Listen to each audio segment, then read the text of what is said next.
Hi, and welcome. We all know why you're here. You're here for part of the new series that I'm calling Who the Fuck Did I Marry? I'm going to create this playlist series, and I'm going to tell the story of how I met, dated, married, and divorced a real pathological liar. This is my introduction slash disclaimer video. First and foremost, I'm going to be truthful, even if it makes me look bad. I'm going to be honest, but I'm also not going to be disrespectful to anyone that was involved. I'm not going to use people's real names because I don't have their permission to do so, and this sister does not want any sort of litigation. I will tell you off the top, I have a sense of humor and I have sarcasm. So things that you see me laughing at, none of this is funny.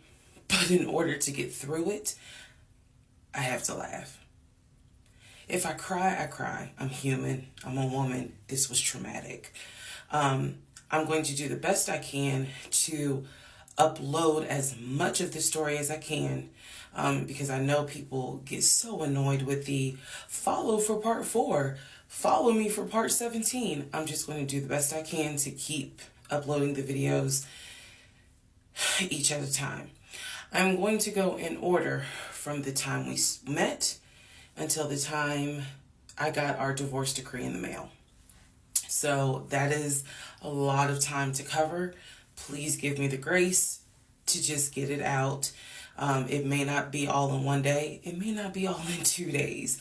But what I can tell you is even if you don't necessarily see a video, I'm probably recording it and then I will upload it into the playlist titled, Who the Fuck Did I Marry?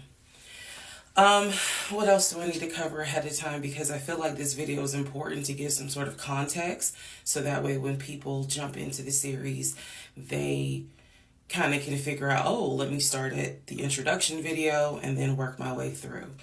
A lot of the questions that you all have sent me will be answered when I start and tell the story in order. Everything I'm going to tell you can be verified. There are people in my life who can easily verify, yes, this did happen. Yes, he really did do that. Yes, he said that. Yes, she did go through that. I have no contact whatsoever with my ex-husband in any way, shape, or form. We do not communicate. We do not have mutual friends or anything where we communicate through those people. No contact. I cannot stress that enough because I feel like somebody's going to ask me, do you still talk to him? No. I ain't seen him. I ain't heard from him. I don't want to hear from him. And I will tell the entire story up until the last time I did hear from him and what happened. Yeah, this is my story. So, I am just a regular woman who thought she met the one, and I didn't. Most people have never came in contact with a pathological liar. We typically come in contact with like a compulsive liar. It is not the same. A pathological liar has no reason for why they lie. And the lies that they make up, there's no limit to the lie. I was once a psychology major in undergrad. I didn't graduate with a psychology degree, but I'm very comfortable saying that he was a pathological liar. He was a narcissist. And yes, there was some in my opinion, mental health issues going on. Pathological lying part, absolutely. So I want to preface all this by saying, you're going to probably think, what in the world? There's no way this happened. Everything you're going to hear me say actually did happen. I never thought I was going to be in some sort of Lifetime movie, but I was. So I will read the comments as best I can. like I said, I think if you allow me to tell the whole story, things will be answered. And sorry, I do talk with my hands. It's a coping mechanism. So if you're like, why is she moving her hands? Other than that, let's all take a deep breath, buckle in, because this was a fucking crazy ride. And if you think it's crazy, imagine how I feel as the person who lived it and had no idea what I was dealing with. I thought I knew, but I truly had no idea who the fuck I married. You like how I twisted that? Anyway. All right, y'all. This is the introduction, so welcome. Part 1 will be up shortly. Please excuse the hair, but here is part 1 of Who the Fuck Did I Marry? So I met my ex-husband around March 4th of 2020. We met on Facebook dating site, and we also matched on Hinge. I did not realize that he was on both under 2 different names. So one was his actual name, and the other one was a variation, like a nickname that he called himself. Different pictures. So it was a running joke between us. Oh, you ain't even recognize that you had matched with me on Hinge. No, I didn't. And also that should have been a red flag. By the way, you will notice in this story, I called it the United Nations of red flags. It is so many red flags that, I mean, you would have thought I was colorblind because I ignored all of them. So, anyway, back to the story. We met around March 4th. We exchanged phone numbers. He called me and we talked on the phone for the first time. In the first phone call, he told me that he had just moved to Georgia from California, from San Diego. His job had transferred him because he was being transferred in as the new regional manager for a major condiment company that is based here in Georgia. I'm not going to say the name. And so we also talked about his childhood. He told me he grew up in Philly. He's from Philly. Both of his parents were deceased. This is the first phone call. Both of his parents were deceased. His father was a Philadelphia police officer. His mom was a teacher. He also told me he briefly lived in Augusta with his family. He had 2 brothers and 2 sisters. He also had 2 half-brothers on his dad's side. First phone call. So I'm just giving you guys the backstory. This was the first phone call we had. So we talked about family. We talked about friends. We talked about our jobs. At the time, I was working at Georgia State Patrol. And he knew this, and he just thought that was like, wow, so you work with troopers all day. Yes, I did. Also in that phone call, he explained to me that he used to play football. He explained that he used to play arena football. I know nothing about arena football. I know about NFL. I know about college. Go Dogs. But I don't know anything about arena football. So he explained to me that he used to play arena football. He used to work at Apple in the off season of arena football. And I remember thinking on that phone call, oh, okay, good for you. I don't know anything about arena football. And I believe I did tell him that. I don't know anything about arena football. That'll come into play later on. So he told me, I just moved here. My job is paying for my housing and they're helping me to look for a house. He was like, right now I'm in Gwinnett County, but I'm trying to look for a house, ideally in Atlanta, like Brookhaven, Sandy Springs. He was like, I really would like to move out there. And so I thought, that's great. You're looking to get a house. You just moved here. He was like, I don't really know too many people here because I spend all my time at work and, this job is really demanding. So that was our first phone call. We talked more. He talked a lot, which took me by surprise because I'm not really used to men talking more than me. he eventually asked me out on a date. Our first date was set for Saturday, March 7th, 2020. He asked me what was my favorite restaurant. I said Cheesecake Factory. And so we agreed to go out at the Cheesecake Factory in a location that was in between. I lived in Clayton County at the time. He lived in Gwinnett County. I realized that if you don't know anything about Metro Atlanta, that makes no sense. But basically, we lived about 45 minutes apart. So we agreed to meet at the Cheesecake Factory over at Perimeter Mall, which is in an area, Sandy Springs, Dunwoody area. I was excited. Like, I called my friends and was like, I got a date, blah, blah, blah. We'll see how it goes. First conversation was good. Hopefully he looks like his pictures, because, that's always an issue with online dating. Hopefully he looks like his pictures. So on my way to our date, I took 285, and literally right before I got to Boulder Crest, the exit for Boulder Crest, I heard a boom, and I lost control of my car. Thank God that not thank God, but I knew what to do. So I did not crash, but my tire blew out. So I called him and I said, hey, I'm so sorry, but my tire just blew on 285. I'm slowly making my way off the exit. I believe I pulled into a Chevron gas station. And I said, I got to get this fixed. I don't know what to do. Like, I'm a damsel in distress kind of thing. He kind of paused. He got quiet. And he was like, tell me exactly where you are. Drop your pin. So I dropped the pin.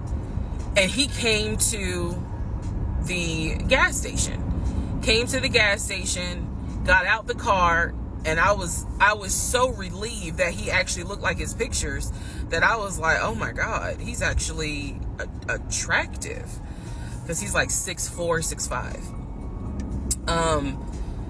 Also, man, I apologize. So let me go back to the first conversation. Let me add something. He did tell me in the first phone call that he was divorced, and that his ex-wife, she had 2 children, a boy and a girl, who were teenagers, young adults. I think the girl was about 20. And he said that he had a very close relationship with his stepkids.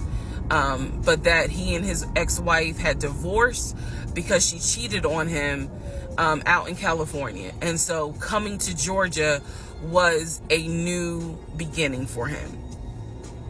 She was still out in California. The kids were still out in California. And so, he was like, I can't stand her, but I still want to be in the kids' lives. I have to put that in there because that will come back later. So this is just setting the stage. Again, that first conversation we talked about family, job, friends, how he ended up in Georgia, me being in Georgia, the things that, I would think people talk about in the first conversation. All right, now back to the tire blew out. So he shows up to the gas station.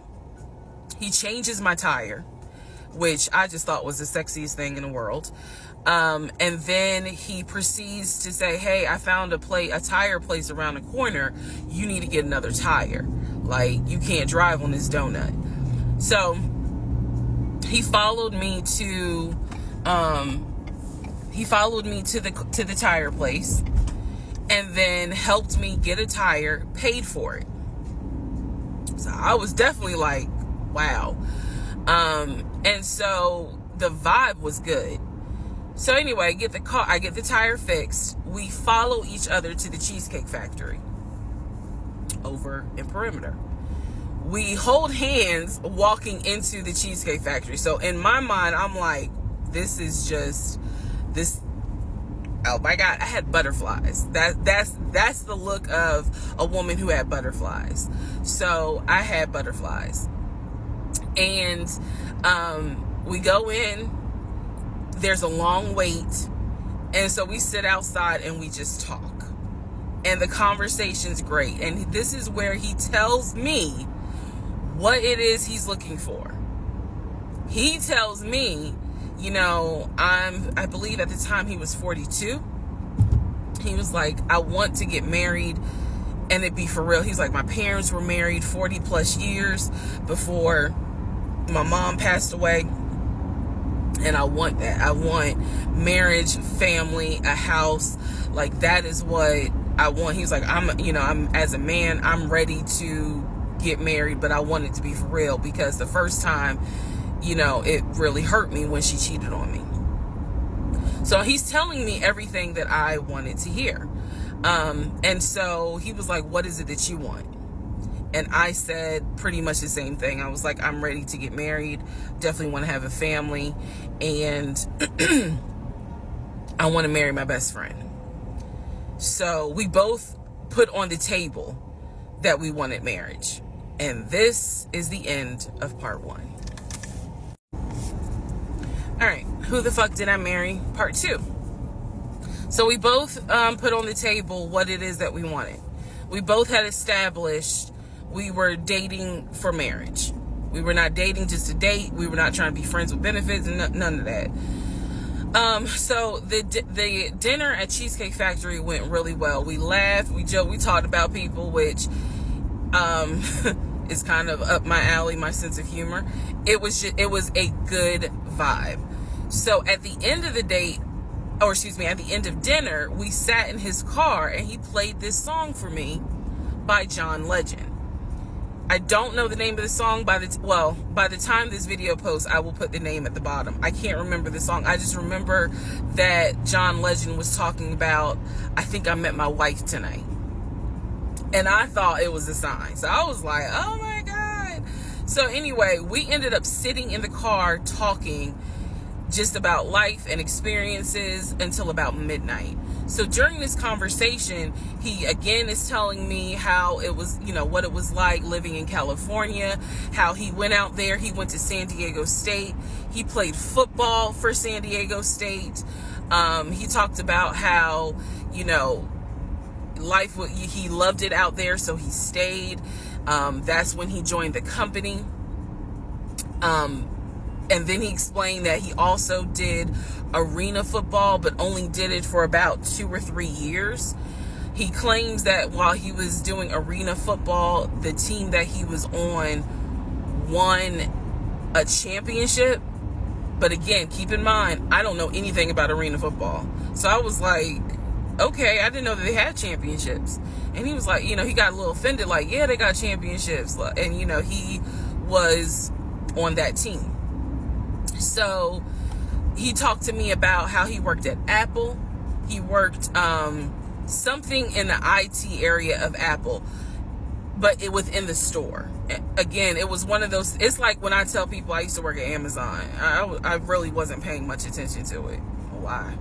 So we talked about all that. We talked deeply into what happened with the ex-wife. It's because I asked. He was not volunteering all this information. So in other words, I get very uncomfortable when men start talking about their ex a lot.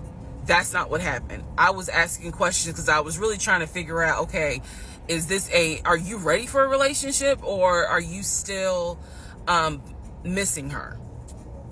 So we talked about that. We talked about my exes. That was a mistake I made because I talked about how I dated at one point in time somebody I worked with. That will come back later. And he seemed real cool about it. He was like, that was before me and blah, blah, blah. So the conversation was good. Midnight comes and I go home. Yes, I went home. We ended up talking. Mind you, our first date was March 7th. And within about 2.5 weeks, Brian Kemp, our governor, shut Georgia down. We were going to be on lockdown. So during those 2.5 weeks, we talked every day. We went out again at Red Lobster. I remember Red Lobster. But everything was going great. The issue was, where are we going to quarantine? So the question was, are we going to quarantine at his place, which he had like a studio type of situation. Like, it clearly, where he was staying, I was like, it's like a studio apartment, But he kept telling me, like, this is temporary because I'm looking for a house. Like, he showed me the email from a woman who worked at the company where she was out on maternity leave, but she was putting him in contact with a realtor to help him find a townhome or a single family house. So I was just like, okay, this is definitely temporary. Like, he's not trying to stay here long term. And she was apologizing in the email. I'm so sorry, you know, this should have been taken care of before you got here, but it wasn't. I saw the email. I read it. I read the email.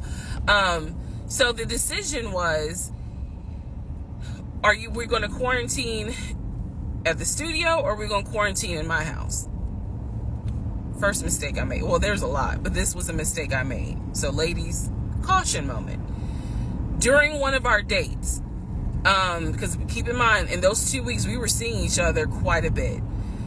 Nothing physical or anything like that. Just two people who I thought were really on some, all right, let's see if this is going to grow into something. He came to my house. When he came to my house, I had a 3-bedroom, 2.5-bath townhome. He was in a studio. Now, I'm telling you guys all of this in order of how it happened. So some things I'm probably going to insert what I was thinking and the mistake I made. Can I turn this off? No. Okay, I still need that. And I say that to say that I did not realize inviting him to my home probably made his eyes go, oh shit, she's a keeper. She got this 3-bedroom, 2.5-bath townhouse, and I'm in like a little studio. Yeah, let me go ahead and pursue this. What I need to do to quarantine here. The decision was made, quarantine at my house. So the state went on lockdown. He came and stayed with me in my home, and for the most part, in the initial beginning, it was fine. It was fine. The reason why I hesitate is because I grew up in the church. So for me, it was really like an internal struggle of, bruh, you always said you would never live with a guy unless he was your husband. And now you living with a dude and he ain't your husband. Like, it was a struggle for me because I knew better. And don't come for me. I'm just telling you the way I grew up. It was like that. It was not sitting right with me. But at the same time, I didn't want to quarantine by myself. I did not want to. So there we go. So he moved in. We talked about the bills. Let me clear something up that I said in the other video where I said he paid all the bills. He paid all the household bills. He did not pay my car payment, my cell phone, or my car insurance. He paid the rent, because my rent at the time was less than $1,000. He paid the utility bills. And so when he's telling me that he's a regional manager, I was like, wow, okay, so you got money. And so he paid all the household bills. So my check really was just taking care of me, myself, and I. And I am not, this is where it's not going to make me look good, but it's the truth. It was intoxicating to not have to worry financially about how to pay the bills. It was a wonderful feeling. And so I kind of pushed to the side the fact that, yeah, you shacking up, because it's like, but your page, you don't have to worry right now. Like, he's taking care of all of April's bills before April even comes, because this was still March. So we're living together, and I'm cooking, I'm cleaning, he's helping to cook and clean, and then we have a conversation about house. Is he still going to buy a house just for him, or is he going to buy a house where it's for us? Because we are going to try to make this thing work, be official, get married, have a family. So the question now on the table is, what are we going to do? Because I didn't want to stay in Riverdale, Georgia. I did not want to raise a family there. I refused to have a baby in Clayton County. So the decision was made, let's start looking for a house for both of us. Remember, he was already looking for a house for him. But then he was like, you know what? We're together. I plan to marry you. Let's look for a family home for the two of us. He was like, this is how much I was approved for. That's when he showed me the Chase paperwork. It was a letter stating that and it had the Chase emblem at the top. He showed me a letter stating that he was approved for $700. All right, part 3. Who the fuck did I marry? So this is when he showed me a letter from Chase with the Chase logo at the top, stating that he had been approved for a mortgage for a $750,000 mortgage, or a $750,000 house. So he was like, we can't go over $750,000. And I said, I remember asking him, can you afford the mortgage on a $750,000 house? Because I know I can't. This is when he explains to me, I told you how I played arena football. I invested my money really well.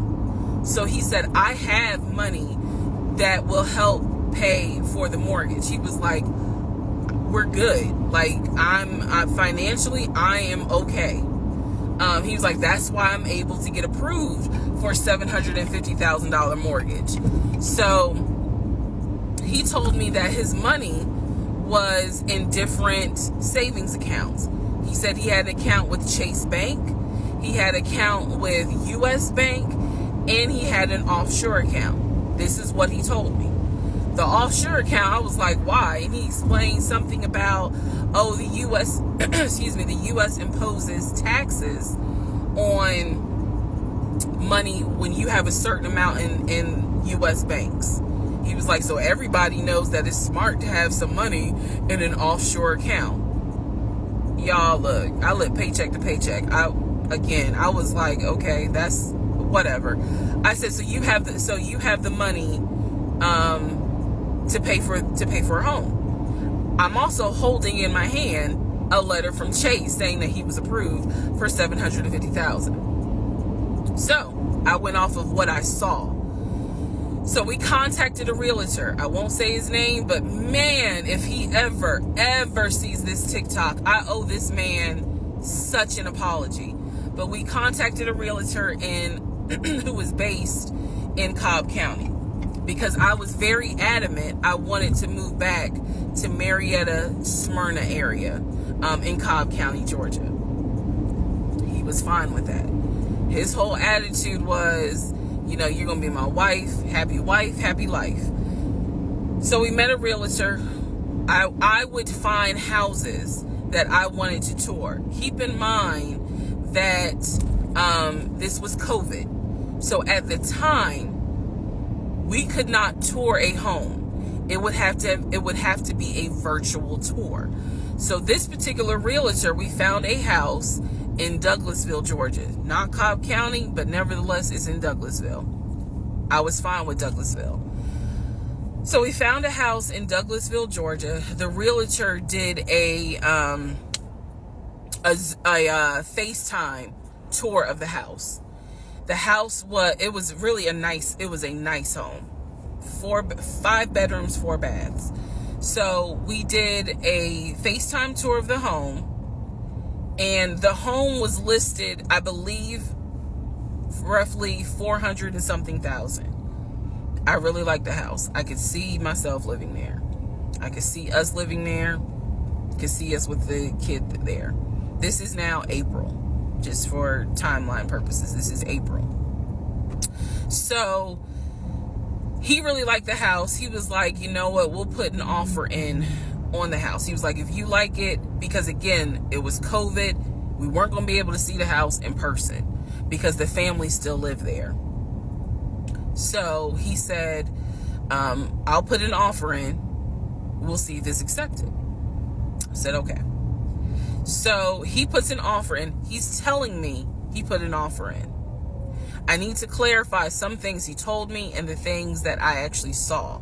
So for this house in Douglasville, he told me he was putting an offer in. The realtor would call me because one thing that the realtor told us, he was like, if the woman likes the house, typically the house is going to get bought. So he kind of dealt with me a bit more than he did my ex-husband. And again, this is April 2020. This is before we got married. So at the time, he was my boyfriend. So the realtor was calling me and was like, hey, you know, I put the offer in, and what they're asking for is proof of funds. And I did not know anything at this time about buying a house. So I was like, hey, you probably need to talk to him, because I'm not even listed on the mortgage. Like, from the paperwork I saw, it was only in his name. So he called him. I guess they talked. I was not there, but I'm assuming that they had talked. So the boyfriend is coming, my ex is coming home saying, yeah, I talked to so-and-so. I sent him over the paperwork. The offer was approved, and they are going to try to do a virtual closing. First, we got to do an inspection. If the inspection goes all well, then we have to do a virtual closing. He also told me that he put down earnest money on the home. He put down, I believe, $5,000. He said, I just transferred the money over to the realtor's account or whatever, so that it could be earnest money for the house.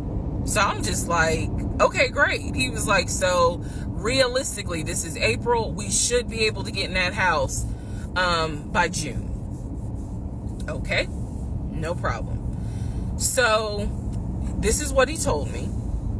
About 3 or 4 days later, I get a phone call from the realtor, and the realtor is like, hey, I'm just checking to see what you guys want to do about that house. So I was confused. I'm at work, and I said, oh, I was told that he put an offer in. And the realtor was like, he did? I didn't know that he put an offer in. And I said, well, why wouldn't you know? Like, he told me he put the offer in, and he had paid earnest money, $5,000 earnest money. And so the realtor was like, well, let me call him and find out what's going on with that, because I didn't know anything about it. So red flag, of course. So I call him, and he in true narcissistic nature, he flips the script, and he like goes off. He's like cussing, going off, like he shouldn't, excuse me, I have the hiccups. He shouldn't be calling you. If he has a question, he should call me, because I'm the one that's on a mortgage. He was like, and now it's going to be an issue. And I said, well, did you put the offer in with him or not? And he said, no, I did not put the offer in with him. I put the offer in with a friend of mine who is a realtor, so I can give him the business. So I did not hear from that realtor again.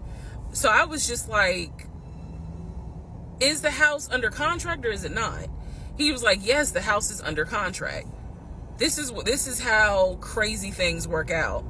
About 3 days later, on realtor.com, I'm looking at the house because I was trying to figure out in my mind how I'm gonna decorate. It shows the house is under contract. So, showed my boyfriend. My boyfriend's like, I told you it was under contract. He was like, I did you not believe me? And I ain't had the heart to say, hell no, I didn't believe you. Like, it seemed too good to be true. But once I saw the house was under contract, I absolutely believe that, okay, it's under contract with him. Like, yeah, we're about to do inspection. We are about to move. And so we had driven by the house because, again, keep in mind, a family's still living there. So we had driven by the house. at this point, he was like, I want us to start looking for furniture so that way we can go ahead and order it. So when it's time to move, the furniture is ready, because it takes like 6 to 8 weeks sometimes for furniture to be delivered if they don't have it in stock. Like, he was very methodical and planning and saying, this is what we need to do. So we started going to Home Depot, Lowe's, because we had a printout of what the sellers were going to take. They were going to take the appliances. He had a printout. Let me be clear. He had a printout. So it said on there that they were going to take the appliances.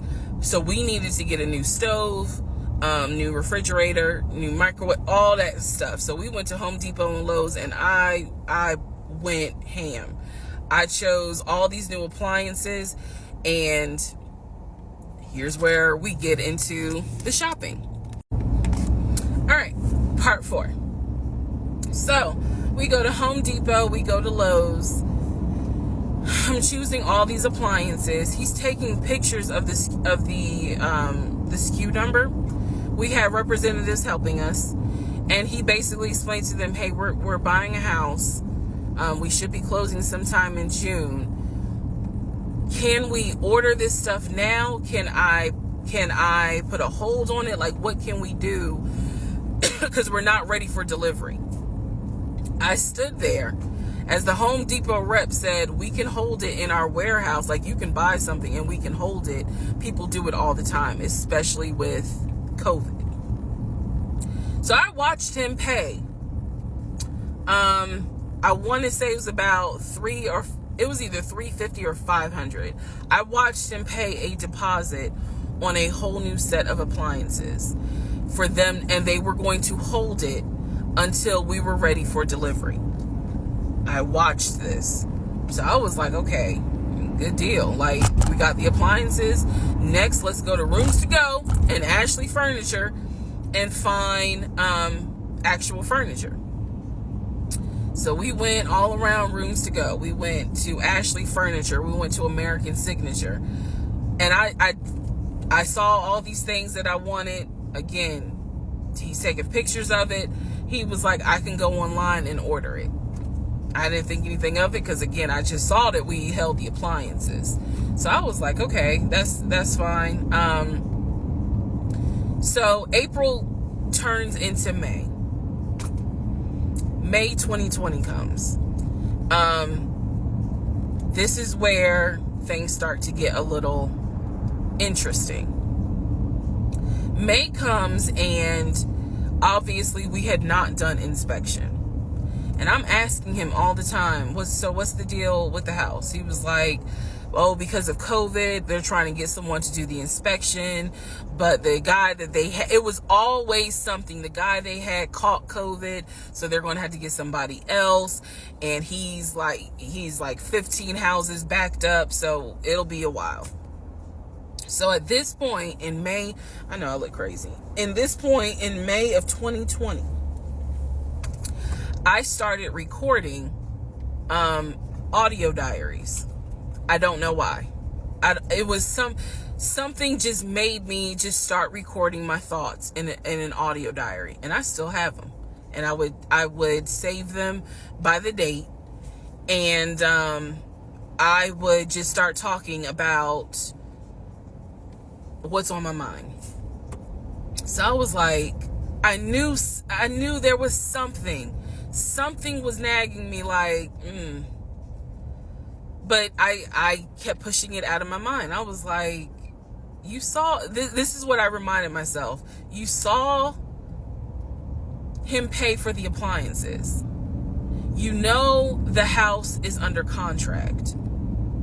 You know that he told you that he's the one who put the house under contract. Why would, I remember saying to myself, why would he lie about that? This is so easy to verify. Why would he lie about that? Have you caught him in any other lie?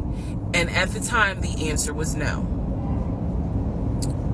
So I really was like, maybe you just aren't used to a guy who actually does what he's supposed to do. Like, I was questioning myself and then answering my own questions.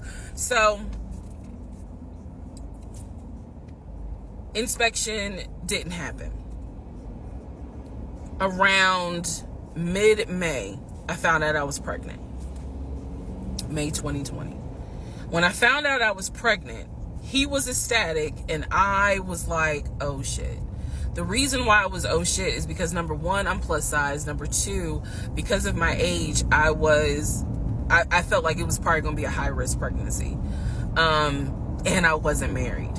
And that nagged. I cannot tell y'all how much it nagged me. There was a lot of internal struggle in between. My family didn't even know that he had moved in at this point. I told them, that I was pregnant, went to the doctor, everything looked good. But again, because it was COVID, he couldn't go in with me into the actual room. So, doing any sort of ultrasound, doing the blood test, because my HCG levels were really high. So the doctor was like, hey, it might be twins. We don't know yet. You're still kind of early, along. They gave me a due date. The due date was January 26th of 2021.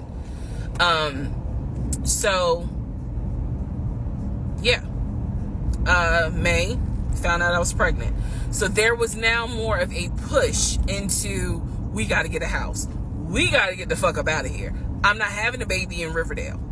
Okay, nothing against Riverdale, but I ain't having a baby in Riverdale. So we need to find out what's going on with this house.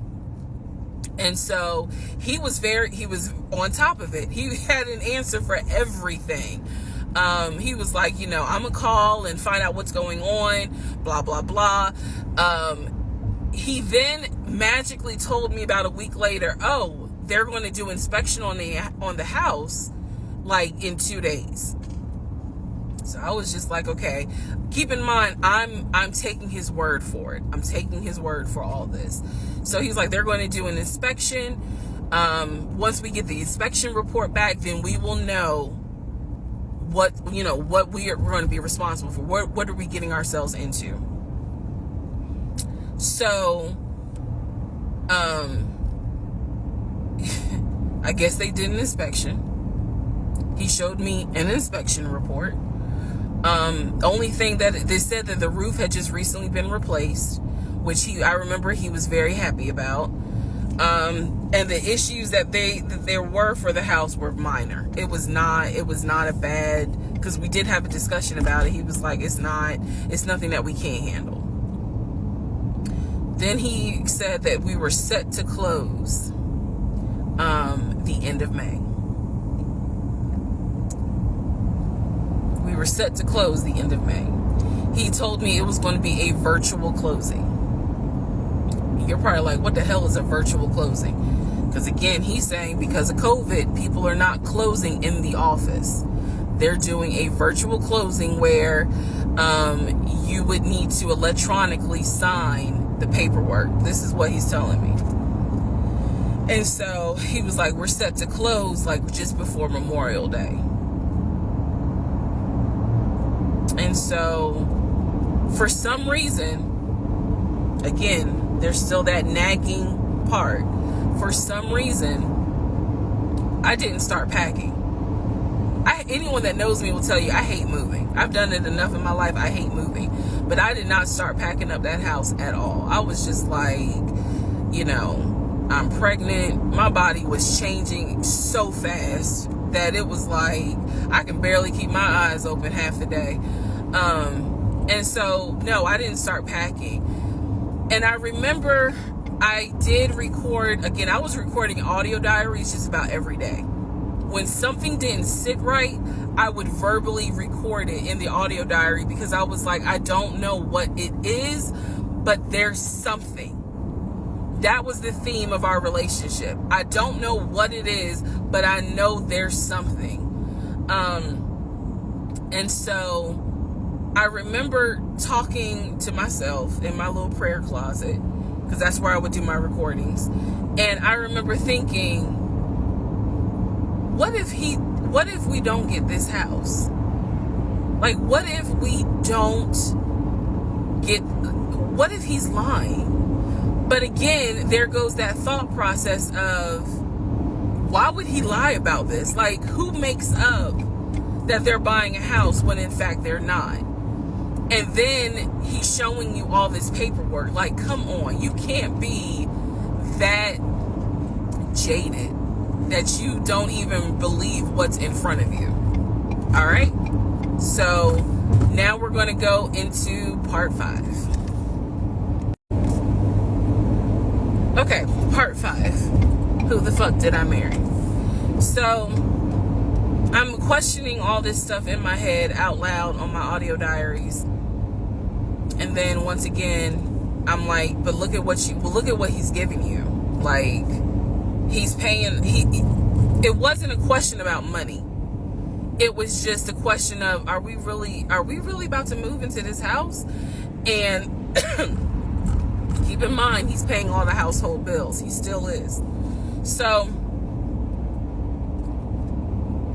we were supposed to close before Memorial Day. We didn't. There was an excuse. There was always an excuse with him. Always an excuse. And I didn't know enough about the process to question stuff because I really wasn't involved the way I should have been. And it was giving me a lot of anxiety. So I'm pregnant with a lot of anxiety. And if I'm gonna be 100% honest with y'all, I was not expecting that I was probably going to have a healthy pregnancy because I was stressed. And what I was stressed about is I didn't know what was going on because I wasn't really involved the way that a normal relationship would be involved. Just being honest. So we did not close. We move now into June. This is now going into June. Around June 5th, I looked at the house again on Realtor.com. I don't know what made me do it other than, and I don't mean to sound super spiritual. I know that people are like, you may or may not believe in God, but I'm telling you, I believe with all my heart. Probably the Holy Spirit was like, look at that house on Realtor.com. So I looked at the house on Realtor.com. This was around June 5th. It showed that the house was off the market. And I remember being like, okay, wait, what does that mean? What does that mean? Because ex-husband is telling me we're about to close on the house. We're about to close. It's our house. We got furniture, da-da-da, da-da-da, da-da-da. He's also telling me that he's been in contact with the realtor, his friend, who was telling him, this is what was happening next. Here's what's going on. So the guy that we initially worked with apparently is completely out of the picture. But again, I was not heavily involved. So I'm just like, let me look at the house. I see it's off market. What the fuck does off market mean? Like, now I'm really freaking out. So it shows the name of the real estate agent for the seller. I don't remember her name. I called her and I said, my husband and I, even though I wasn't married, my husband and I were looking at this house at 123 Main Street. And we really wanted to tour it, but now I'm showing it's off market. Is it not available? Or, I pulled that card. And she was like, oh, no, ma'am. The home closed yesterday. It closed June 4th. Again, there are certain dates I just remember. And I said, oh, it closed June 4th? I was like, really? And she said, yes, ma'am. She was like, my sellers sold the house. And I was like, oh, man, okay. Well, I said, my husband and I really wanted, we love the pictures of it. And we're getting ready to start a family. So I would have loved to have been able to, have the opportunity to see it. I asked her something. I don't remember the specific question I asked her. And I know why I asked the question, because I was anticipating that my boyfriend at the time was going to have some sort of excuse. So I asked her something about the buyers. And I remember, and somehow, again, forgive me, I don't remember the question I asked her. But the answer was that it was an older white couple. Older white couple. So I get off the phone with her. I record an audio diary. And in the audio diary, I specifically say, okay, there is no house. He's going to have to get out of this lie somehow. Because now I realize, at the very least, he was lying about him being the one who was under contract. I knew enough about that. So I was like, what, how was he going to get out of this? Again, I've listened to the audio diary in 2024. I literally said in that audio diary, how is he going to get out of this lie? And I was trying to think of ways on how he's going to do it. And something said to me, because I say it on the audio diary, I said, he's going to say it's a bad deal. And he's going to say he wants to pull out. Y'all keep in mind, I am pregnant. So I had a decision to make. As ugly as this decision was, I made the decision, you're about to have a baby with this man. He's paying all the household bills. Let him get out of the lie. And that's what I did. I purposely made the decision that I knew he was going to come back, and I knew he was going to give me some bullshit on why he couldn't buy the house, because he didn't know that I knew that house is already sold. The house is already sold. And this is the part where I said, I'm gonna be honest, even though it's gonna make me look bad, because most women in their right mind would have been like, I'm out. And I didn't. So, sure enough, he came home. He didn't really say anything that day. The next day I asked him about the house. And he said, my friend, the realtor, he was like, I'm talking to him because something's going on with the interest rate. And when he said that, I felt so much relief, because I knew that I had been prepared for, he's going to give you some bullshit. So when he said there's something with the interest rate, I said, you know what? This is literally what I said, y'all. If the interest rate isn't good, then we shouldn't move there. We should probably let this house go. We should cancel whatever furniture we ordered, or, appliances, and let's just look for another house.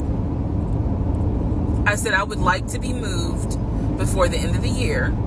I said I really don't want to be 9 months pregnant moving into a house. I would like to be done with this before then. And the way I said it was so calm, and he was like, okay. He was like, I'm gonna call the friend, the realtor, and tell him I'm backing out of the house, and I'm gonna see if I can get my earnest money back.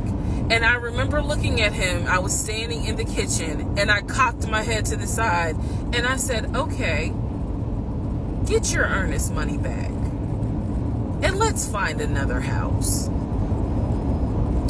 And so that's how that first house fell through. So, fast forward, I keep looking at this to see how much time I have, because they only give you 10 minutes. So this is part 5, part 6 is coming up, but subsequently, what ends up happening the next week, which is mid-June, I was at work, and I started cramping, started bleeding. And at this point, my doctor, I had just had an ultrasound earlier that day. So I went to work, because the ultrasound was fine. I went to work, and the cramping and the bleeding started, and I started crying because I kind of knew what was going on. And my doctor had called me and told me that when they did the ultrasound, they did not see a heartbeat. So she was like, this pregnancy is not going to be viable. So I'm crying, hysterical. And now we're going to get into part 6.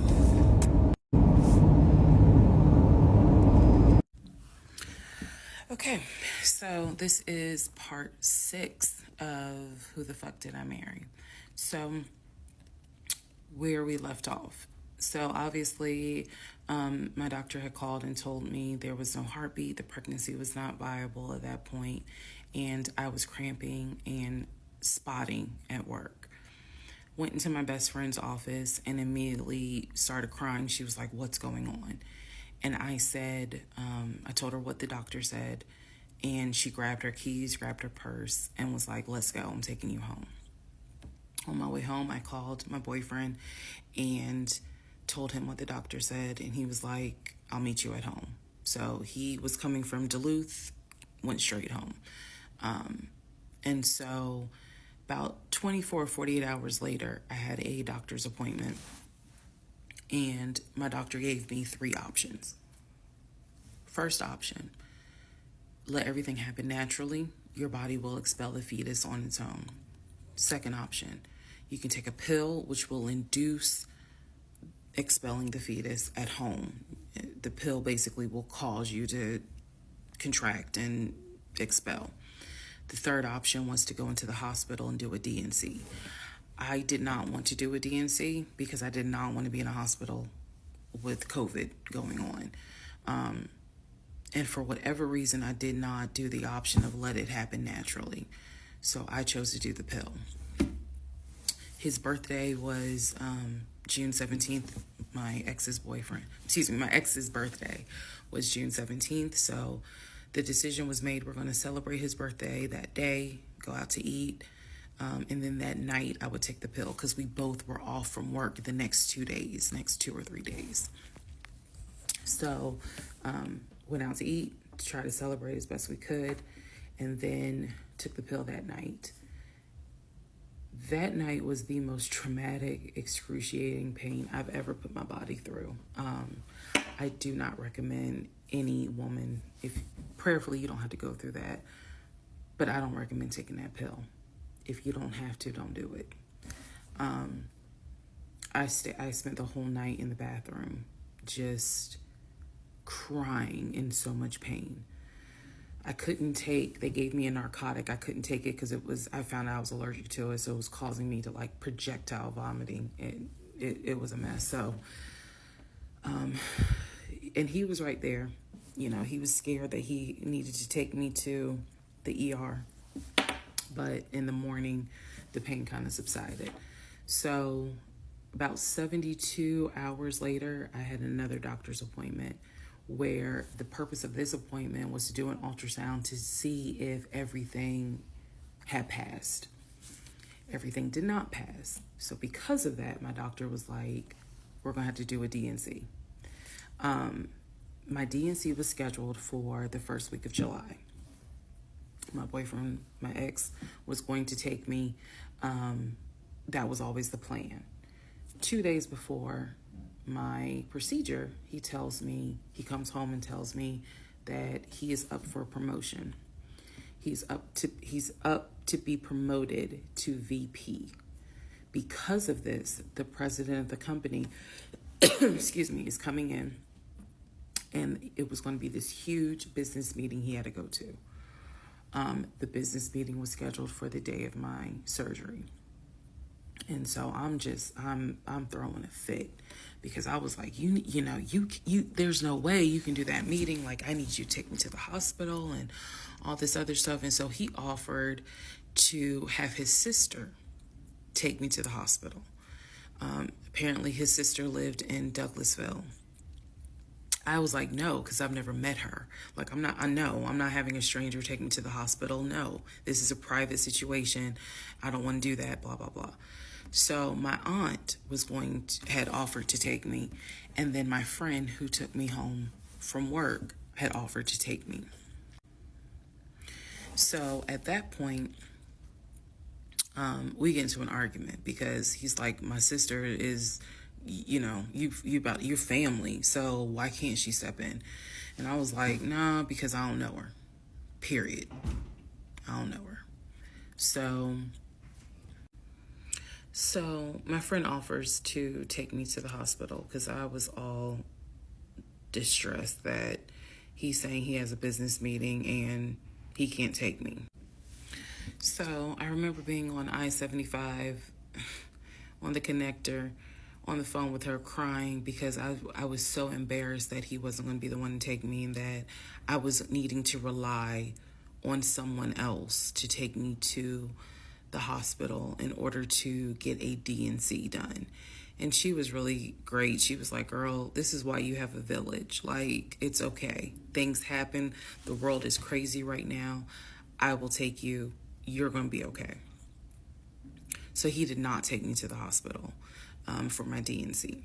My friend did. She could not stay because of COVID protocol.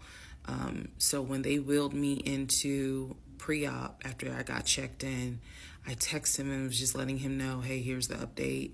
I'm about to, I'm in pre-op. They're going to get me prepared to go back to the surgical ward or whatever. And the response I got was from his new executive assistant named David. Now, when he told me he was up for the promotion, he did tell me that part of getting this new job would be that he would get an executive assistant named David. And he did tell me, I'm going to make sure that I inform David, if you get a text from this number, meaning from me, pull me out of the meeting because, my fiance's having a procedure done and I'm picking her up. So it's important that you come get me if it's something serious. So I text him. David responds. He said, yeah, Mr. Blah Blah told me that you are having a procedure done. If you need me to get him, I can go get him. He's in a meeting. Just let me know what you need. And I just said, no, don't bother him. I'm just giving an update that they're about to take me back. And David responds and says, I'm so sorry you're going through this. Please let me know if there's anything I can do. So I have the procedure. I wake up and I am now in recovery. I should be in recovery 45 minutes up to an hour and a half. I wake up, first thing I ask, and I remember asking, is where is so-and-so? The nurse who was so sweet, she was like, everything went well. You're doing great. She said, we spoke to your fiance. He's on his way. So I said, okay, okay. I kind of dozed back out, but I could still hear everything that was going on. I just could not keep my eyes open to save my life. So I hear her talk to the other nurse.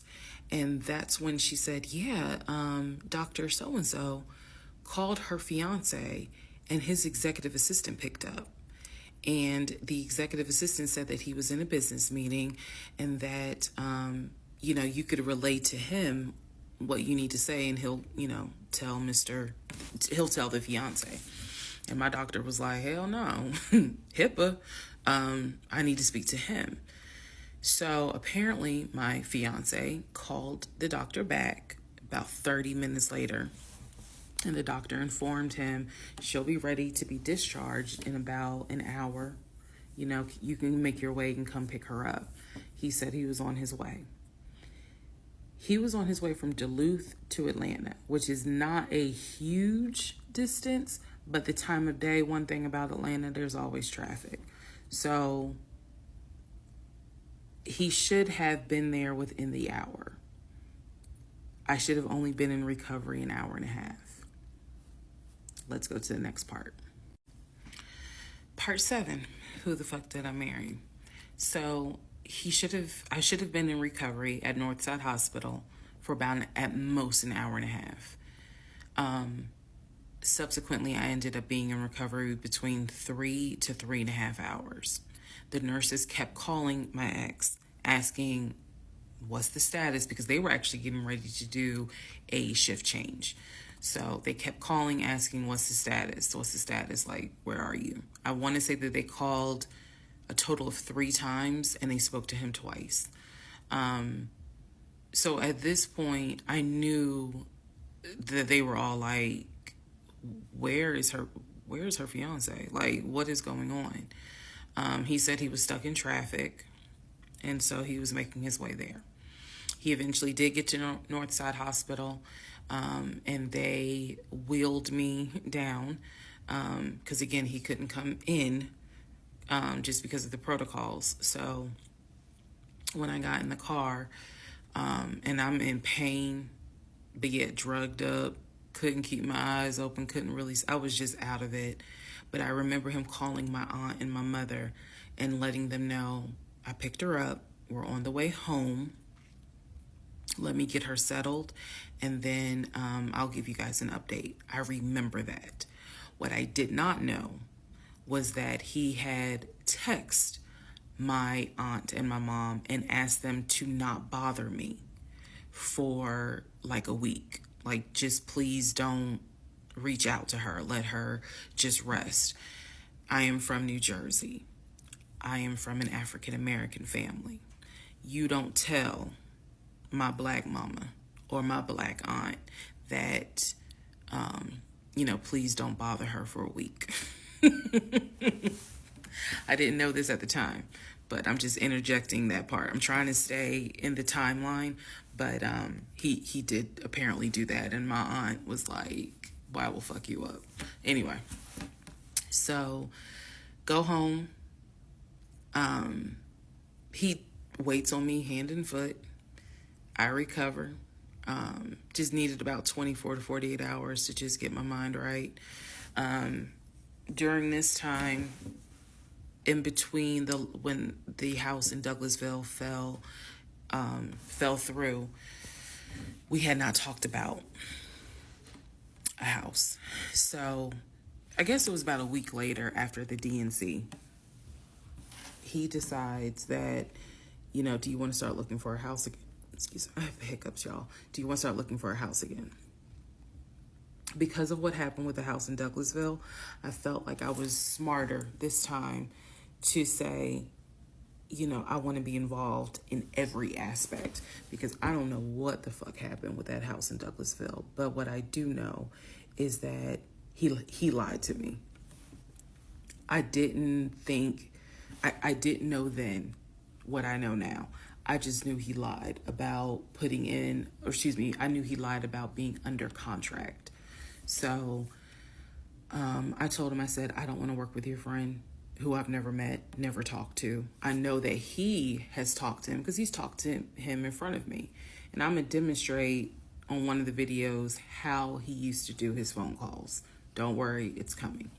So we found a new real estate agent. Really nice guy. His name was Scott. I am using his real name. Really nice guy. And we told him what the budget was. And Scott was like, okay, when you guys are ready, we can start looking at houses. Try to look for houses that are empty, because you can actually tour those.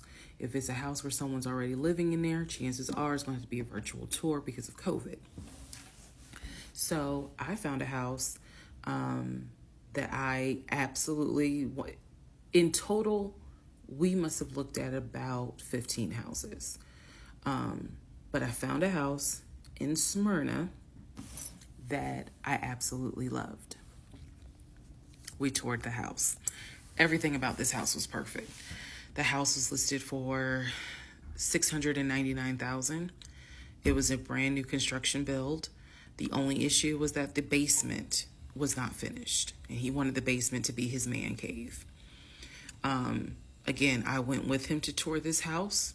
So this was already feeling very different than the situation in Douglasville, because we did not actually tour the Douglasville house. We only did a FaceTime virtual tour. This house in Smyrna, we toured. We toured this house more than once. And it was gorgeous. Fucking gorgeous. So We talked about it. He said that he had the money. Again, the price was $699. He said he felt comfortable putting in an all-cash offer. If you remember on the videos before, he told me he had money in his savings from when he played football.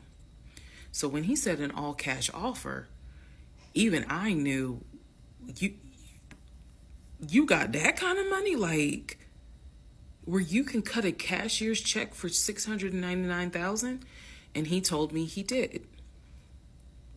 He had money in savings from when he played football, and he was very comfortable paying all cash for this home. So the real estate agent, Scott, sent over the paperwork. The paperwork was sent in both of our names. It was sent to my email. That was another thing that I changed after Douglasville. Everything gets sent to me, and then I will be sure that he signs it. So he sent it to me. I looked over the offer. We were going to put in an all cash, full price offer with a request to have the basement finished. Also, we were requesting for the seller to give us an answer within 24 hours. We were requesting a quick closing.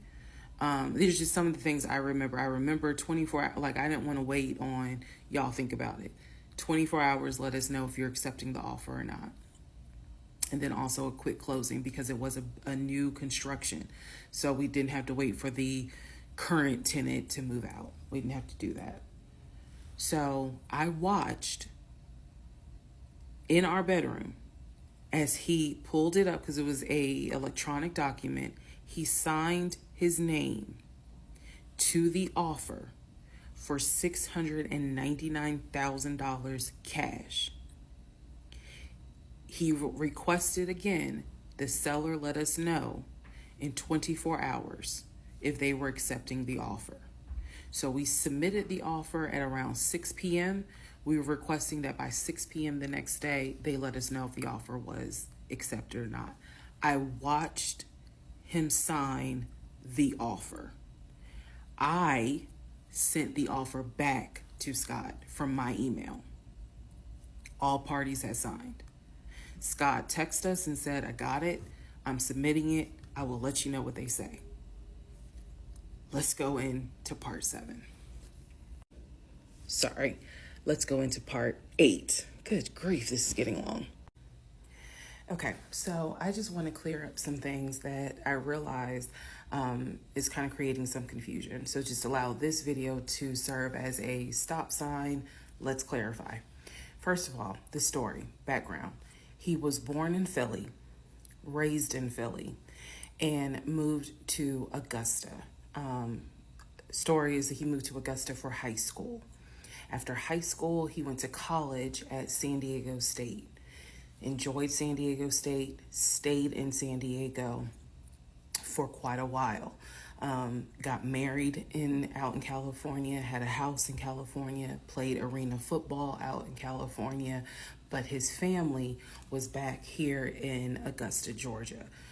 He still had a lot of family up in Philly, but for the most part, he had a sister in Augusta, he had a sister in Douglasville, he had a brother in Baltimore, he had another brother in Philly, and he had a brother in Nashville.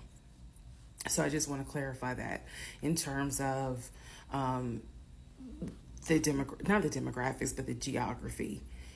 Born in Philly, came to Augusta for high school, went to San Diego State for college, played football, stayed at San Diego, got married out there, but still had quite a bit of family here in here in Georgia. He also had a sister, I think I said, who lived in Douglasville. I have physically met his aunt who lived in Augusta. I've met his brother who lives in Augusta. I have spoken on FaceTime with a brother who lives in Baltimore. And then I will demonstrate how he used to talk to the brother that lives in Philly. That's coming up. You haven't missed that. In terms of the proposal, you did not miss the story of the proposal. I simply didn't want to share it because it was embarrassing. Basically, he gave me 3 ring options. We went to a jeweler at the Mall of Georgia. He had me pick out 3 rings. I told him which one I liked the most because I knew it wasn't a romantic proposal at all. I knew which ring I liked the most. I told him which one. He basically said, when I'm ready, I'll give you the ring and I'll propose. Fast forward about, I guess it was summer, because I was actually pregnant when the ring came. We were sitting at the dinner table. He took the ring box out of his pocket, slammed it on the dinner table, and I was like, what is this? He was like, open it. I opened it. Inside was the ring that I had wanted, that I had chosen at the jeweler. And he was like, all right, so this means that you're going to be my wife. I was pregnant. So, again, when I asked y'all to give me grace, it's because there's certain things that's just like, girl, what was you thinking? Trust me. There's no excuse. So there was never a, will you marry me?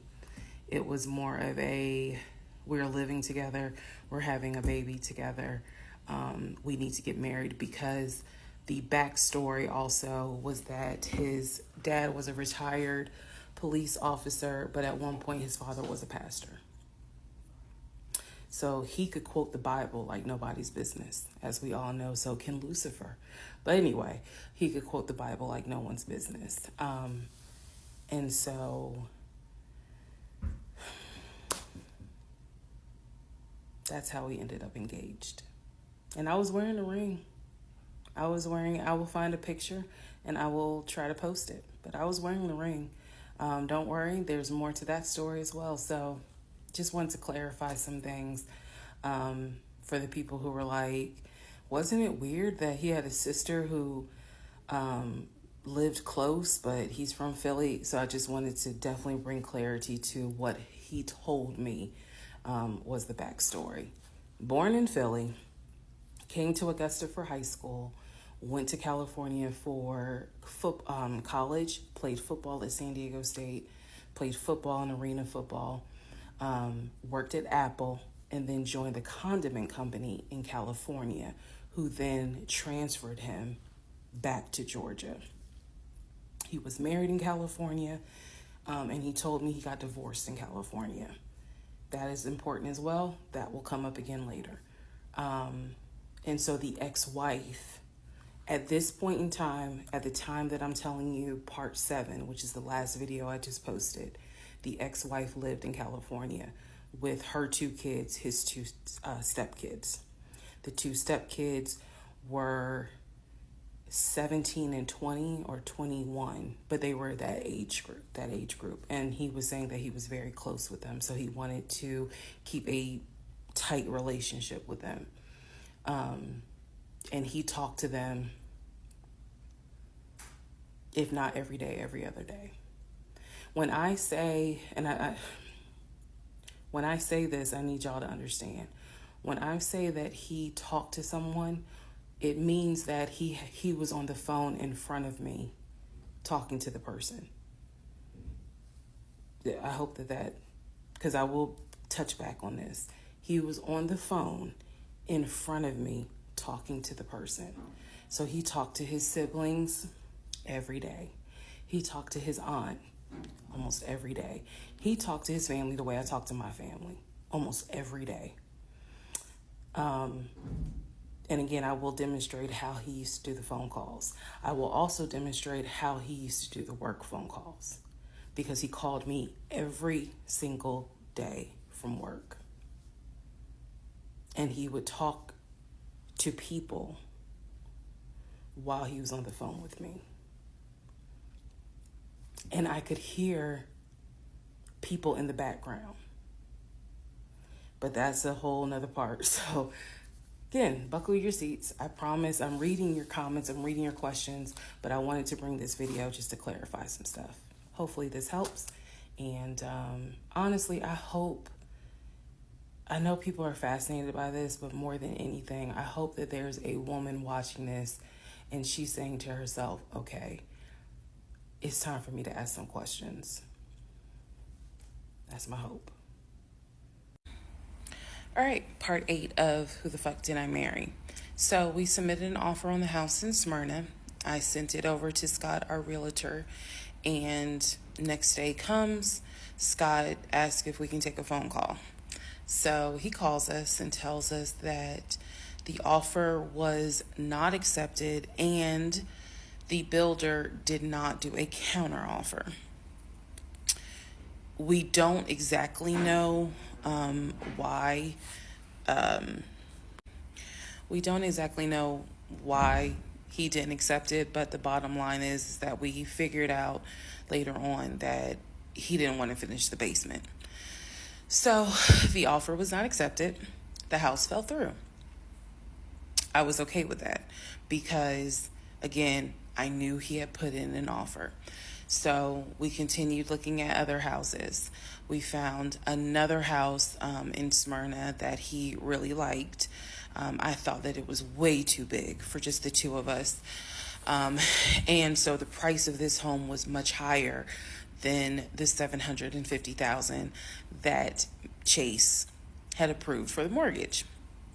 So what he explained to me was that he was willing to do the $750,000 mortgage, and he was also willing to put a significant amount of the money in savings on the house, which meant that he was now comfortable going from $750,000 up to about $900,000.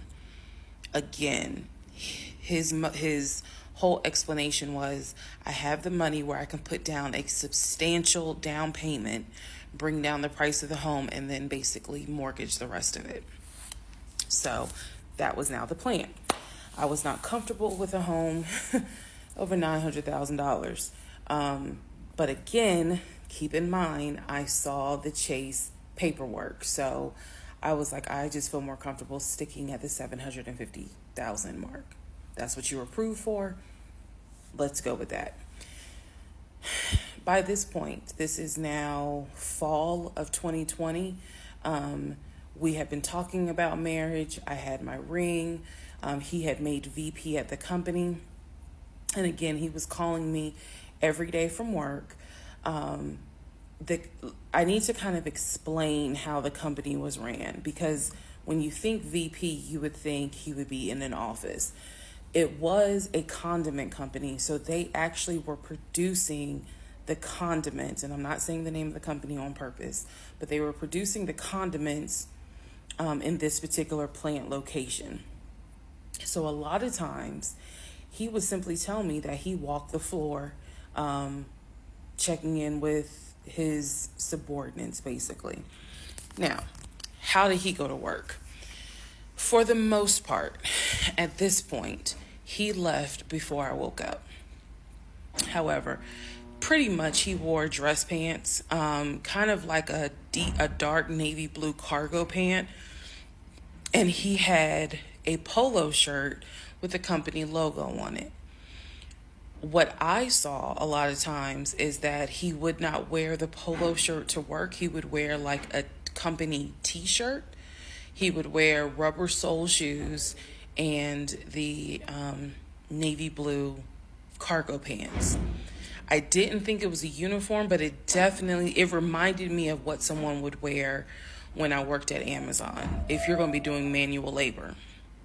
He didn't go to work sloppy looking at all, but it definitely was not suit and tie.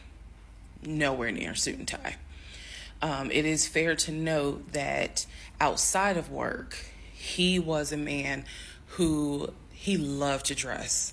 He loved to wear the latest Jordans. He loved to collect watches. He collected a lot of Invicta watches. He loved to collect hats. He wore hats, baseball caps everywhere because he didn't like the shape of his head. So in terms of how he dressed casually, the man, he could dress. In terms of how he dressed for work, yeah, he didn't dress like a VP. But his excuse was, I'm constantly walking the production floor, and I can't be in a suit and tie walking the production floor where they're creating the condiments that we're selling. So by this point, again, this is fall. We're still looking at houses. We're still touring houses as much as we can because it is COVID. We had found another house that we really liked and a house that I really truly wanted to put an offer in on. This was now going to be the second house that we put an offer on. He put in the asking price, I believe, was about $700,000. He put in under asking an offer for about $650,000. I'm guessing, but I'll try to find the house and put it on the story. The reason that house fell through, we found out that the home was sitting on a septic tank. We found out that the septic tank had an issue, and it would have taken about $15,000 to $20,000 to fix the septic tank. The sellers were not willing to fix the septic tank. Personally, I didn't really care for the house that much. I'm the one who was like, I don't really want it. So even though we put an offer in, we had 24 hours where we could pull our offer back. And so we did. Once we found out, I believe it was in the disclosure. And if you're a realtor, please feel free to tell me if I'm using the wrong terminology. But I believe it was in the disclosure that they told us the septic tank needs to be replaced. That's when I was like, nah, I don't want that house. So we pulled out. The house fell through. And so I was fine with it because, again, I was heavily involved. I saw him sign the offer. I knew every step of what was going on. Our real estate agent, Scott, was amazing, but you will see when I get to it where he made a mistake as a real estate agent. So house number 2 fell through. We then moved on, saw a few more houses, and then we get to house number 3. I'm going to pause talking about the houses because now I need to introduce what happened with the cars. Stay tuned. All right. Part 9 of Who the Fuck Did I Marry? So we're pausing on the house stuff. Let me tell you about the car. So when I met my ex-husband, I was driving a 2012 Nissan Rogue, fully loaded. It had quite a few miles on it, but it got me from A to B. It was in good condition, but I was upside down in the car. He was driving a 2018 Ford Taurus, sport mode. I know he had a sport mode on the car, and I love driving that car. When he told me how he was a regional manager, he told me that one of the perks that came with the job was that he would be getting a company car. And so we spent time going to Range Rover of South Atlanta. We spent time going to Jaguar. We spent time going to BMW. We spent time going to Ford, which was on Mount Zion in Morrow, if you all are familiar with that area. He test drove a whole lot of cars. In the end, he decided on a BMW sedan. I was there when he test drove the car. I got in the car with him. I loved it. And he explained to the salesperson, I'm getting a company car. I need to get a printout of the full price of the car, tax, tag, and title. Because what my company is going to do is wire over the money for the car. The salesperson was like, okay, apparently that happens a lot. So he gave him a printout with the tax, tag, and title for the car. In front of me and the salesperson, he called the person in the finance department for his job. Obviously, I have no idea what this person's name is, but he called the person. He explained to them, this is the amount of money. He said the president of the company, so-and-so, has authorized for him to get a car, not spending more than, I think, $90,000 tax, tag, and title. The BMW came out to just under $90,000.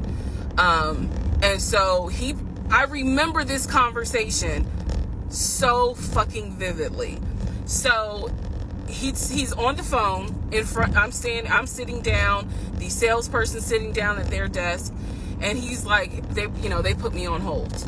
And so he's like, I guess the person comes back, and he says, the price of the car is blah, blah, blah. He was like, give me a second and I can send you a picture of that printout that shows tax, tag, and title for the BMW.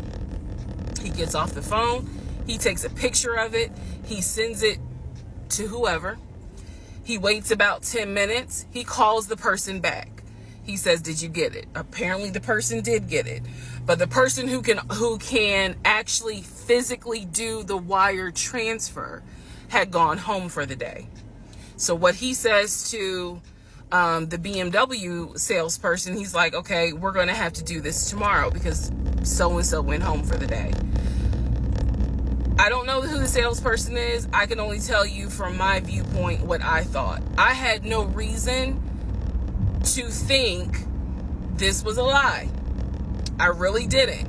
Because again, you got to please keep in mind the circumstances that all of this is happening. We're inside the dealership. We're sitting at the desk of this person. He gave us the printout. He's on the phone, doing business, basically saying, look, this is how much money the car is going to cost. He's taking a picture of it. He seemingly is texting someone saying, this is how much, this is proof of how much it is. Then he asked the BMW salesperson, I need your wire transfer information. The guy got up, rushed over to, I guess, their finance area to get the bank wire information, because obviously you have to wire it a certain kind of way. Rushes back over, gives it to my ex-husband. My ex-husband's like, okay, first thing in the morning, we will get this wired over, and then, I'll come and pick up the car. My fiance, will drive me up here to pick up the car. So we leave. He felt like, because at the time that this all happened, I was pregnant. So he felt like, look, we're about to have a baby. I don't want you driving that Nissan Rogue. I want to get you something. I want to get you something more secure, something new. I really wanted a Kia. I really wanted a Kia Telluride. And he was like, well, let's look at the warranty. This man knew a lot about cars. He knew a lot about the warranty. He knew a lot about the depreciation value. And so he did talk to me a lot about what will we get the most for our money. We test drove, when I say we, I test drove a Kia Telluride, a Kia Sorento. He didn't like either of those. He had me test drive a Ford Explorer. He didn't really care for that. Then came time where he really wanted me to get a BMW. He really wanted me to get a BMW X5. So he took me to Global BMW Imports, which, if you know anything about Atlanta, it's off of Cobb Parkway, but you can see it off the highway. I believe 285 is where you can see the Global Imports BMW dealership. He took me there. He had me test drive an X5, an X6.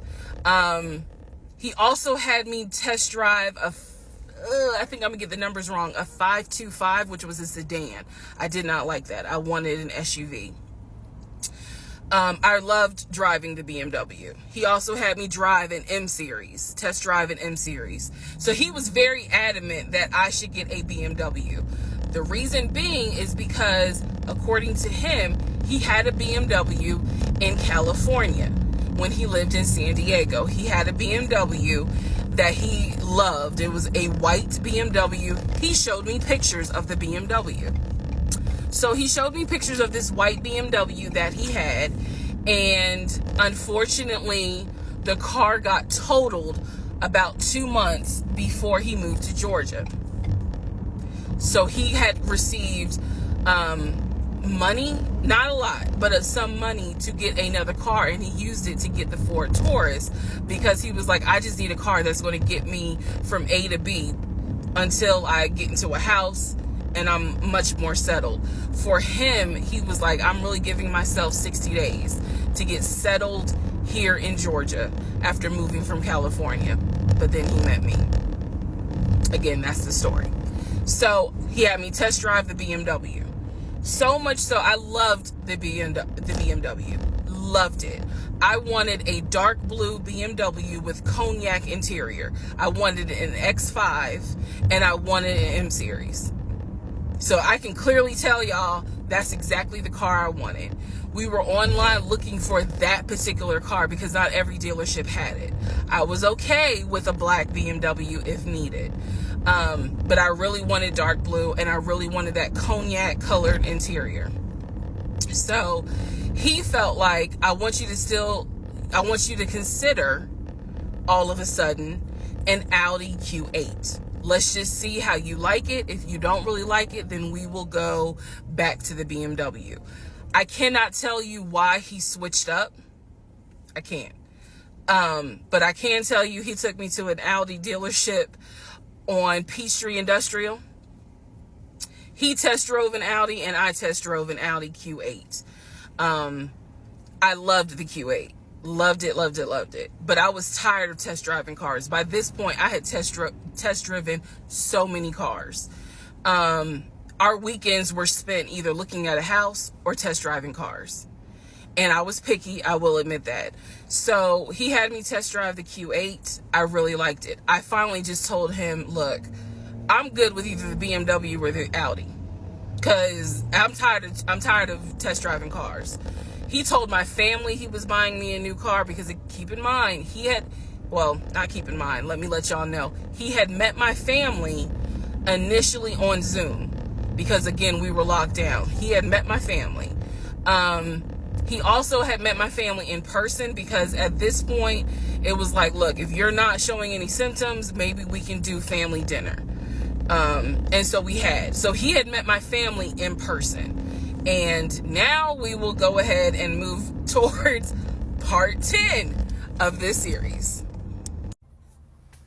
All right, part 11. So for this part, I'm just going to give you some backstory on the family. Pause all the stuff about the house. Pause the stuff about the car.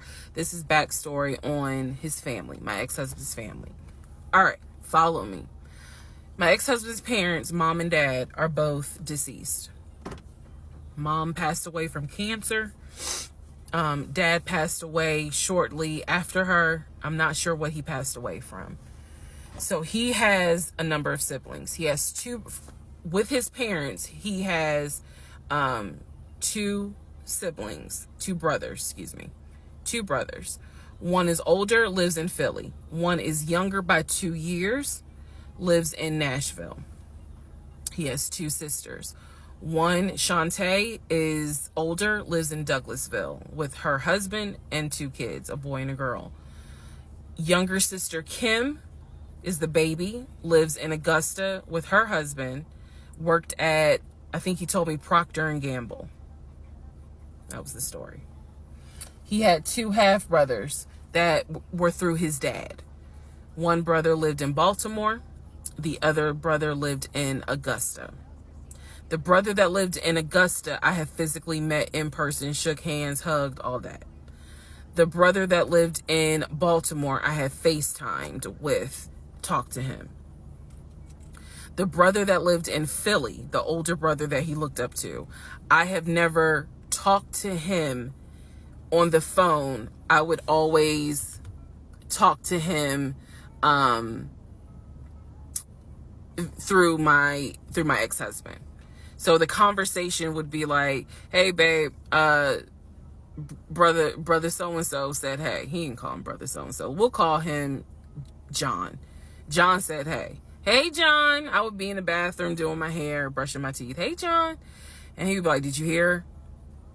He said, how you doing? I was like, I'm good. How's he doing? Because that's just me. And so he would relay back and forth, back and forth, back and forth.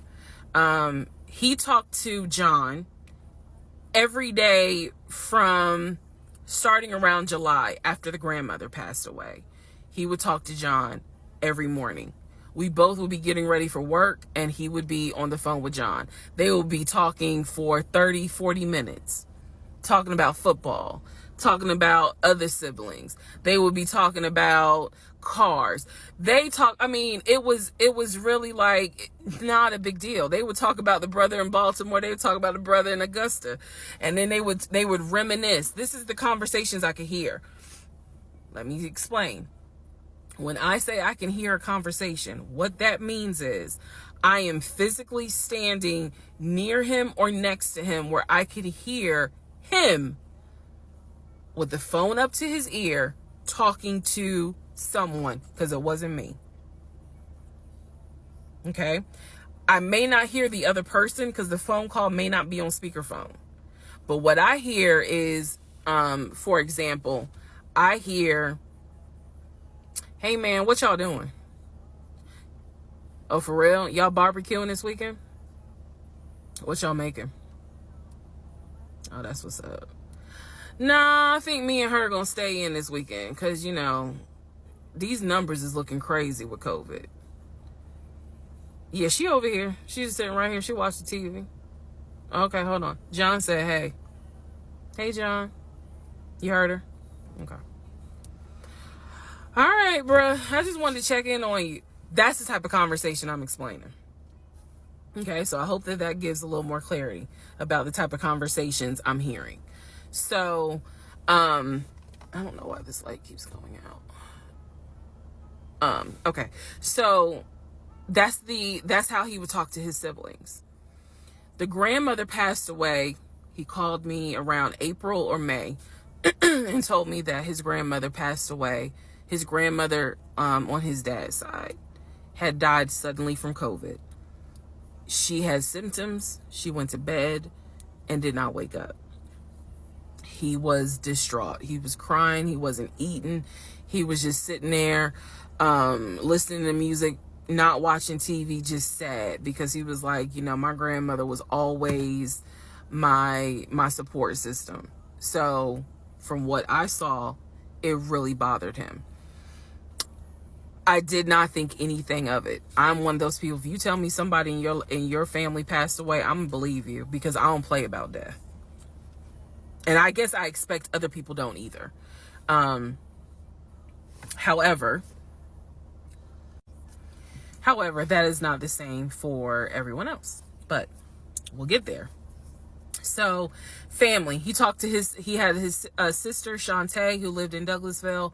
Like I said, she was married with 2 kids. Apparently she was a nurse. So when I had my miscarriage, that was a sister that he was like, my sister will take you to the hospital. Like, that's what family does. Okay. I had never met Shantae. I've been on the phone, I've been around him when he was on the phone with Shantae. Never heard her part of the conversation. But he would be talking to his sister. That's what he said. That's what it sounded like too. Now, what is interesting is that we lived maybe 35, 40 minutes away from Douglasville. So there were plenty of times that he had invited me to go with him to his sister's house. Okay, let me tell you how this would always work out. Total times he invited me was probably 3 times for different barbecues or whatnot. The first time he invited me, I was like, nah, I ain't going, because again, COVID. And she's a nurse. Hell no. The second time he was like, yeah, she invited us, but I don't think we should go because COVID. No. The third time I agreed to go. I was like, absolutely, I'll go meet your sister. Like, that'd be great.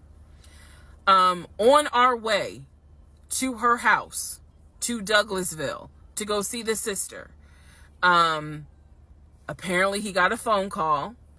The phone was always like on vibrate, but he got a phone call and he told me that something came up, and so she had to cancel the barbecue, the get together, whatever. And so I was just like, oh man, okay, well, hopefully we can go another time. It didn't happen close enough for me to have red flags, if that makes sense. But at this point, as y'all probably like, girl, you so blind. But again, I didn't think anything of it, because it's like, okay, it fell through. We'll see. We'll reschedule.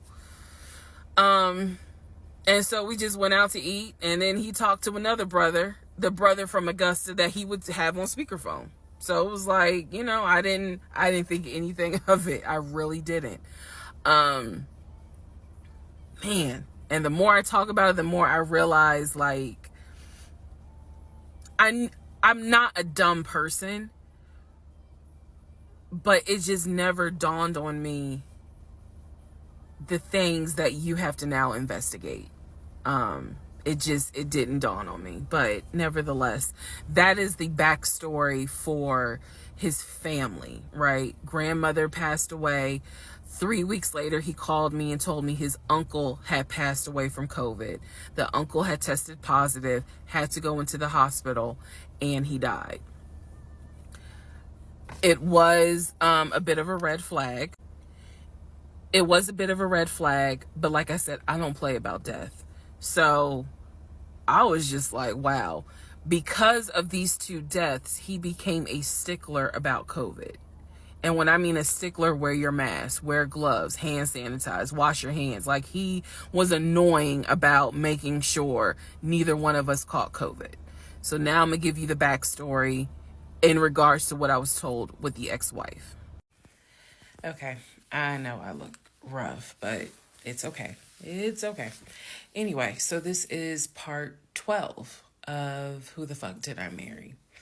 So this is the backstory on what I was told for the ex-wife. This is important. Pay attention. All right. This is 2020. So this is what I was told in 2020. I was told that he and his ex-wife used to be friends. Then they started dating and subsequently got married. They got married in California. He had bought a house with the money that he made from arena football. They had apparently gotten married on the downward of the arena football career. Had a nice house. He showed me a picture of the house, showed me pictures inside the house. Remember that? Showed me pictures inside the house. It was a really nice home in San Diego. And basically what happened was that he came home from work early one day and I have the hiccups, sorry. Came home early from work one day and his wife was sleeping with another man. The man was in the house. He and the man get into it. Her son, who is about 17 years old in 2020, she had 2 kids, a daughter and a son. The son apparently was on his way home from school when my ex-husband found his previous wife in bed with another man. So the story goes that he and the guy fought. He kicked the guy out. He kicked his ex-wife out, but told her the kids could stay. The kids are not biologically his. Those are his stepkids. She was like, you must be kidding. Like, I'm not leaving my kids here. The kids are old enough to where they were like, we don't want to go because you fucked up. We don't want to leave. So apparently she leaves. The kids stay with him for a few weeks. And then she gets her own place. The kids move in with their mom. He files for divorce in California. He files for divorce in California, and it was an ugly divorce. She was asking for spousal support, all kinds of stuff. And then it turned into, I'll help you with the kids, not child support, but just I will give you some money for the kids, because apparently he was very close to the kids and he wanted to keep a relationship with the kids.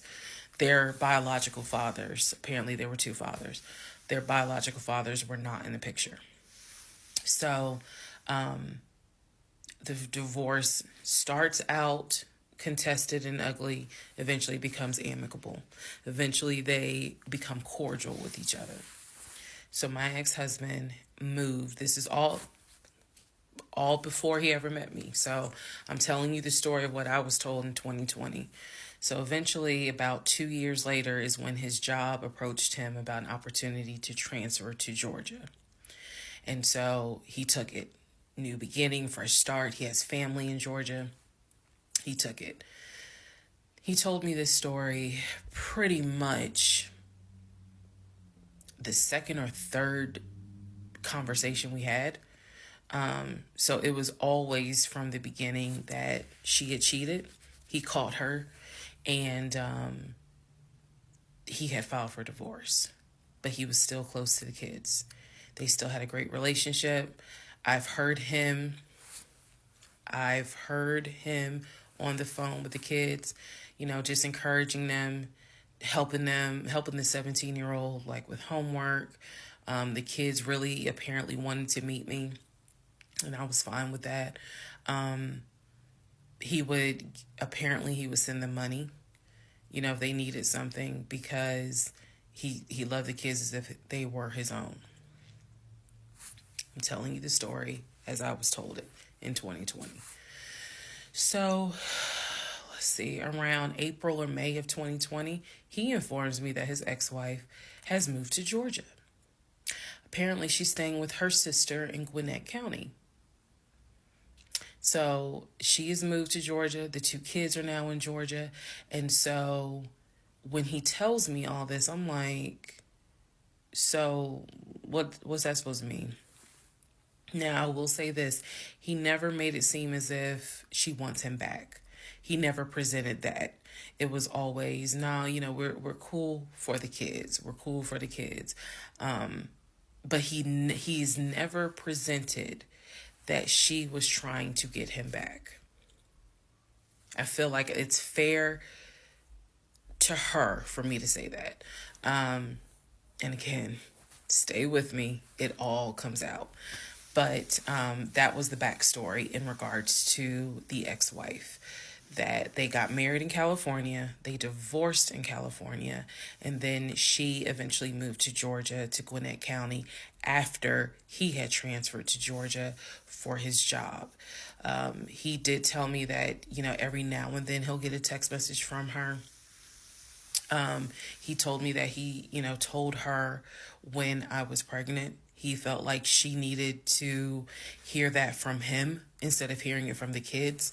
And we got into a bit of an argument about that. But, honey, in the big scheme of things, anyway. So we got into an argument about that. I felt like that's none of her business. But that's the overall backstory of her. So remember, because there will be a quiz, but just remember, he met her in California, married her in California, divorced her in California. She moved to Georgia, to Gwinnett County, after he moved to Georgia. Are we clear? Okay. Part 13 of Who the Fuck Did I Marry? So I've kind of given you guys all the backstory. Let's just kind of recap real quick. So I told you how we met in March of 2020. Basically, Georgia got shut down. I keep saying shut down, got locked down. We decided to quarantine together. I know it was crazy. It was crazy. I really liked him and thought he liked me. So, I told you guys how we met. Things moved at a rapid pace. Met in March. Moved in together pretty much end of March, beginning of April. Found out I was pregnant in May. Lost the baby in June. Had to have surgery in July. Started looking for houses. Started looking at cars. All this stuff happened literally between March and in August is when I got my car. So, got a car in August. He paid the down payment for that car,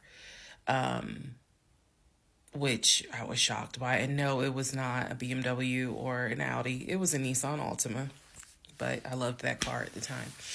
So he paid the down payment for that car. He told me he would help me with the car payment. The biggest mistake that I made, and I'll explain why I say this. The biggest mistake I made was that I signed myself up for a car note, where I knew I needed his help to pay the car note. I knew better. My mom has always taught me, do not ever put yourself in a position where you are financially dependent on a man. And all of that went out the window.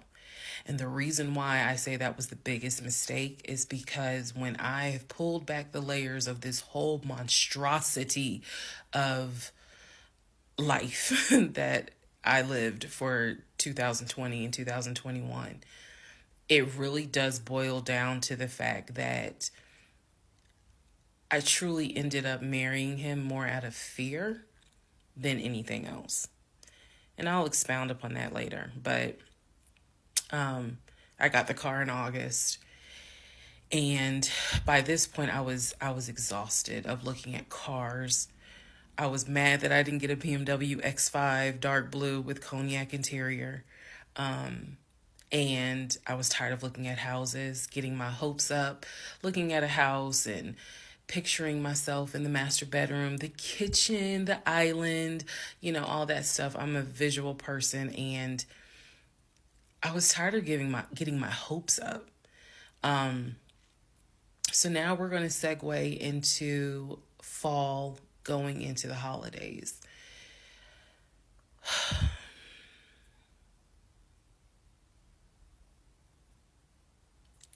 Here's what happened. In October, we looked at another house. This house was in Marietta. Absolutely gorgeous. It was gorgeous. I want to say that the house was about $700,000. I really liked the house. I could see myself living there. I could see myself cooking there. And so subsequently, my ex-husband put in an all-cash offer on that house. I watched him put an all-cash offer in on the house. Our real estate agent, Scott, called us about 24 hours later, and he said, the sellers love your offer. The offer was an all-cash, full asking price offer. $700,000. Let that sink in for a moment. He said the sellers love the offer. They are asking that you show proof of funds so that they can accept the offer. My ex-husband said, I will show proof of funds when they accept the offer. The seller said, great, we'll accept the offer when you show proof of funds. So basically we got into a standoff. And if you're a real estate agent or you work in real estate, I would love to know your thoughts on this. I had asked people in my personal life, like, have you ever heard of this before? And I've had plenty of people who said, I side with the ex-husband. I would not show my bank statements until they accepted the offer. And then I had other people who were like, I wouldn't accept an all-cash offer unless I verify that the person can pay. So I'm just curious what your thoughts are. Okay. So our real estate agent called us and was like, guys, the sellers are giving you 2 days to show proof of funds. I had the letter that he showed me from Chase. I sent that to Scott, but that was for a mortgage. The offer was for all cash. So he needed to show proof of funds that he had the cash to pay $700,000. He didn't show it. He refused to budge on showing them proof of funds until they accepted the offer because he was afraid that they were going to create a bidding war. So what ended up happening was Scott called us and said, I apologize because I didn't do my due diligence as a realtor. He said, before I ever started showing you guys a house, I should have collected your pre-approval letter and proof of funds. He said, so at this point, my broker has informed me that I cannot show you guys another house until you show at least us, meaning the real estate firm, until you show us proof of funds. And so I'm just like, well, I'm telling my ex-husband, just show them the fucking proof of funds. Like, what's the problem? And so it was a lot of, I find that this is really unprofessional because it's not our fault that you didn't do your job correctly. It got a little ugly and it got uncomfortable because I'm like, I don't understand why you don't show them proof of funds when you clearly just signed a document stating that you're putting an offer in at full asking price. This was the same thing that the realtor was saying. He was like, but you just signed an offer. So what's the problem? Like, you want them to accept the offer and then you'll show everyone the proof of funds? And my ex-husband, without missing a beat, said yes. So Scott did his best to work with the seller and say, look, accept the offer. He'll show you, he'll open the books. He'll show you the proof of funds. These sellers were like, no, that's not. And it wasn't so much the sellers. It was the seller's agent. Big respect to the seller's agent. But the seller's agent was like, no, that's not how we're doing business. He needs to show those proof of funds before I advise my clients to accept his offer. Period. If he's not willing to do it, we'll go on to the next offer, because they did have another offer on the table for it was less than asking price, but they were willing to accept that offer over the all cash offer because those people had basically shown proof. So subsequently, the house fell through. We passed the 2-day deadline. They went with the other offer. Also, at this point, our real estate agent, Scott, and I do not blame him for this, pretty much cut all ties. Because what he, I believe, felt like was, I don't know what's going on, but something's going on. And this is not how I do business. So until you guys are ready to show the proof of funds needed to buy a house, you need to get yourself another agent.